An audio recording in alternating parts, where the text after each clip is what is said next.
Widziałem też ziemię z olbrzymiej wysokości, tak jakby to było około 10 kilometrów, ponieważ całą półkulę północną mogłem objąć jednym rzutem oka i zimą Ziemia przeżywała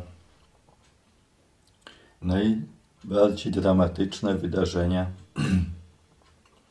które były tak wstrząsające, że zdawało się, że Ziemia rozsypie się, przestanie istnieć. To coś się tam na niej działo, kotłowało, już nie pamiętam co.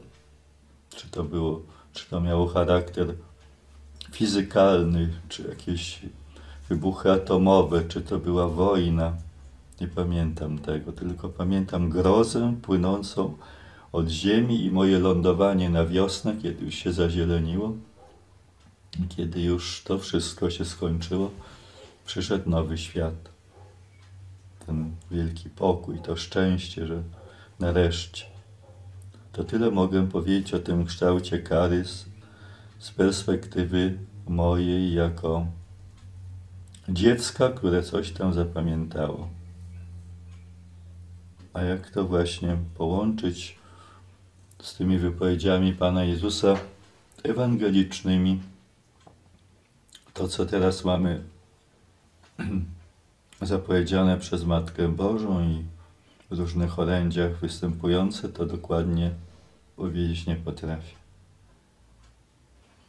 Na tej stronie w obronie wiary i tradycji wszystko jest. Wszystko tam jest i dlaczego przed końcem świata będzie wypuszczony? Bo nie będzie czyśćca. Bardzo proste. To w tej powieści swojej też opisałem. Wejść do radości. A jak nie będzie czyśćca, to czyście trzeba będzie przejść na ziemi. No więc te prześladowania ostatnich chrześcijan zastąpią im czyściec. Natomiast jak to może być, że nie nawrócą się pod wpływem tej wizji swojego całego życia ludzie? No to też to już napisałem. Jest tam dokładna analiza, dość dokładna przypowieści Pana Jezusa o synu marnotrawnym. I udowadniam, że gdyby ten syn marnotrawny był zaskoczony przez ojca na różnych odcinkach drogi, zanim do niego wrócił, to by odrzucił ojca, uciekłby. To niech tam sobie pani przeczyta.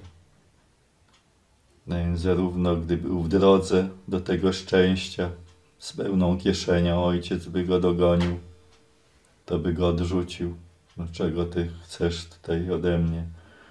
I wtedy, kiedy był wśród tych prostytutek, to by go odrzucił, bo czuł się z nimi dobrze. No i na różnych etapach. I nawet kiedy wraca do swojego ojca, to piszę, że nie wraca z miłości, tylko wraca z egoizmu. Prawda? No bo wraca, bo już nie miał szansy na przeżycie. I wraca nie po to, żeby przeprosić ojca, żeby rzucić mu się na szyję z płaczem, jakim byłem draniem, zmarnowałem majątek, przebacz mi ojcze, pozwól mi dalej pracować, ja ci odpracuję, teraz jeszcze jestem młody. Nie. Chyłkiem wraca, żeby ojciec nie zobaczył. Bo jak nie zobaczy, to co będzie? On mi teraz pokaże. Czyli nie ma w nim zaczynu nawrócenia. Omija ojca i gdyby ojciec sam nie wybiegł i nie uprzedził go, nie rzucił mu się na szyję, to pewno by się wmieszał między te sługi i nawet by tak może się charakteryzował, że ojciec by go nie poznał. Cicho, nie mówcie, że ja wróciłem, tak?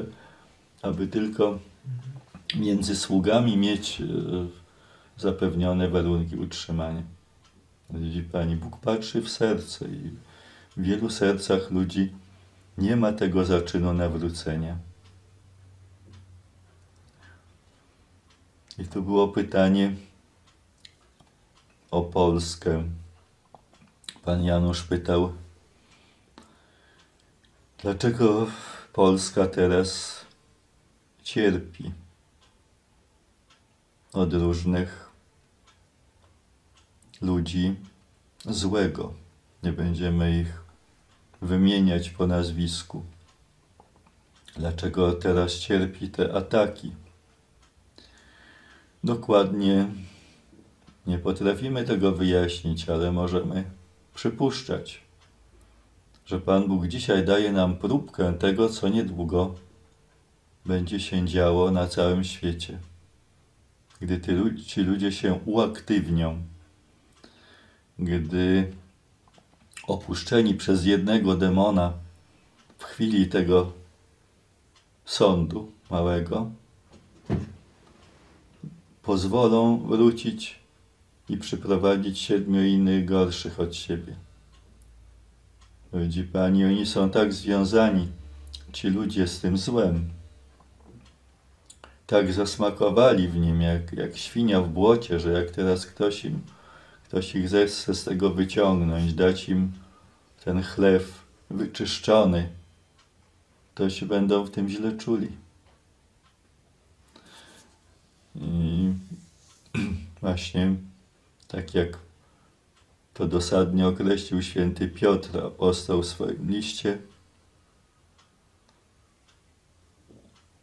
wrócił pies do tego, co sam zwymiotował, a świnia umyta do kałuży błota. Coś takiego będzie. No i pytanie, co my możemy zrobić, żeby jak najmniej takich ludzi było? Odpowiedź właśnie daję. Uważam, że to, co teraz piszę, to jest mi dane, to jest apel, to jest chęć pociągnięcia ludzi na tę drogę. Nie bójcie się nawet męczeństwa. Niebo zachłannie, takie w jednym z objawień Pan Jezus użył takiego określenia, zachłannie teraz poszukuje ludzi, którzy potrafią ofiarować się za innych ludzi. Bo tylko cierpieniem można kupić bilet do bramy nieba.